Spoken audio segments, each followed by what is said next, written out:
শীতকাল মানেই মজার মজার সবজি। ইতিমধ্যে সব ধরনের সবজি উঠে গেছে,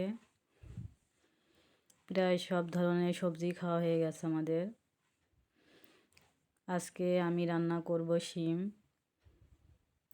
শিমটা আমি চচ্চড়ি করব মাছ দিয়ে। আমি শিমটা কষিয়ে নিচ্ছি।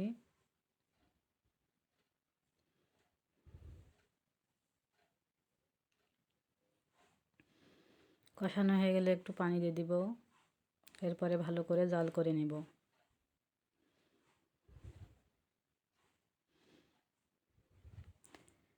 শিম ভাজিটা খেতে অনেক মজা লাগে, আর চচ্চড়িটা খেতেও ভালো লাগে অবশ্য। এর আগে একদিন আমি শিম ভাজি করেছিলাম, আজকে এজন্য শিম চচ্চড়ি করছি। এরপরে আমি আরেকটু পানি দিয়ে দিয়েছি। এই পর্যায়ে আমি মাছ দিয়ে দিয়েছি। এখন আরেকটু জাল করে নিব। আমার রান্নাটা প্রায় হয়ে এসেছে। রান্নাটা চেখে দেখেছি, অনেক স্বাদ হয়েছে।